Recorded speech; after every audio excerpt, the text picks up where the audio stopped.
नमस्कार मैत्रिणींनो, तर तुमचं स्वागत आहे माझ्या यूट्यूब चॅनलमध्ये म्हणजे जिया किचन्समध्ये। तर आज आपण खानदेशी शेंगदाण्याचं बट्ट बनवणार आहोत, म्हणजेच शेंगदाण्याचा रस्सा।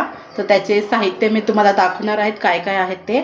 तर आपण 10-12 हिरव्या मिरच्या घेतलेल्या आहेत, थोडंसं अद्रक घेतलेलं आहे, थोडी कोथिंबीर घेतलेली आहे आणि लसूण घेतलेला आहे, एक कांडी सोलून, थोडेसे जिरे घेतलेले आहेत आणि अर्धी वाटी शेंगदाणे घेतलेले आहेत। आता आपण हे तेलात भाजून घेणार आहेत। आणि एक कांदा मी चिरून घेतलेला आहे बारीक, तो आपण लास्टला फोडणीमध्ये टाकणार आहोत। तर आपण हे सर्व तेलात भाजून आणि मिक्सरला लावून घेणार आहेत, फक्त कांदा आपण फोडणीला टाकणार आहेत। आता मी एक पॅन ठेवला आहे गरम करायला, त्याच्यामध्ये थोडंसं तेल टाकणार आहे, अर्ध्या पळीपेक्षा कमी। ते शेंगदाणे जे आहेत ते टाकणार आहे भाजायला। तर हे हिरव्या मिरच्या आहेत ते टाकणार आहे बारीक गॅसवर। जे आलं आहे ते पण टाकणार, लसूण पण टाकणार आपण, त्याच्यात भाजून घ्यायचं आहे। चांगलं तेलामध्ये यायला भाजायचं, थोडंसं लालसर होईपर्यंत 5-10 मिनटं। हे थोडंसं भाजल्यावर थोडेसे हे जे जिरे आहेत ते पण 1-2 मिनटं आपण फक्त असं भाजून घेणार आहे।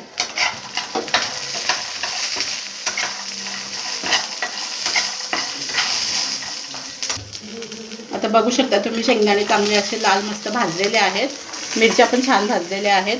तर आपण हे मिक्सरला लावून घेणार आहेत, हे मिक्सरला वाटून घ्यायचं। ही जी कोथिंबीर होती आपली ती पण टाकणार आहेत, थोडंसं पाणी टाकून वाटून घ्यायचं आहे, थोडंसं पाणी टाकायचं आणि वाटून घ्यायचं आहे। तर बघू शकता तुम्ही, असं मस्तपैकी बारीक झालेलं आहे। आता आपण हे आपण कढई तापत ठेवलेली आहे, कढई गरम झाल्यावर याच्यात मी 2 पळी तेल टाकणार आहे।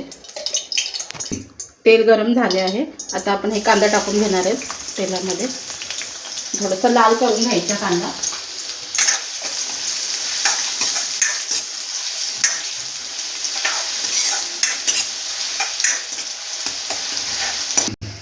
कांदा बघा आता मस्त भाजलेला आहे, याच्यात अर्धा चम्मच हळद टाकणार आहे। आता हळद टाकलेली आहे थोडी।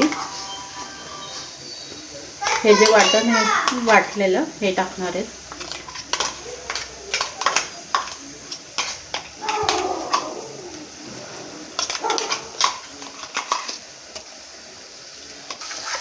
आता हे आपण चांगलं असं मिक्स करणार आहे।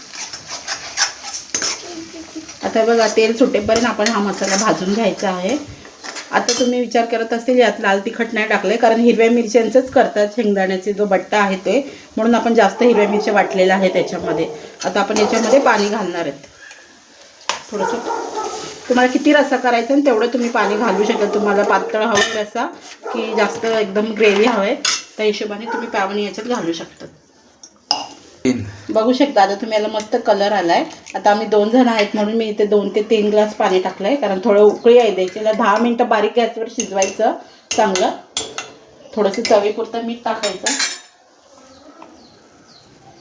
चवीपुरतं मीठ टाकणार आहेत मी 1 चम्मच, आणि थोडंसं अजून वरण घेतलेलं आहे, जास्त खारट होईल। थोडीशी कोथिंबीर वरून टाकणार आहेत। बारीक गॅस करून 10 मिनटं शिजवून घ्यायचं याला, रश्श्याला चांगलं बट्ट्याला।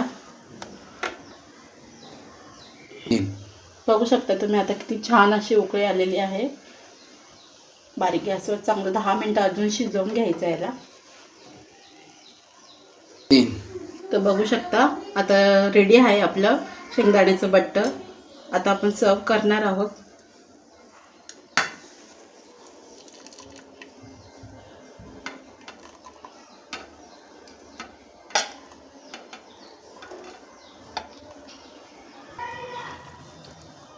मस्तपैकी रेडी आहे आता आपलं शेंगदाण्याचं बट्ट।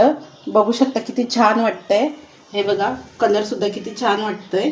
आता आपण याला भाताबरोबर पण तुम्ही खाऊ शकता, नाही तर मग भाकरी बरोबर पण खाऊ शकता, जसं तुम्हाला आवडेल तसं तुम्ही खाऊ शकता।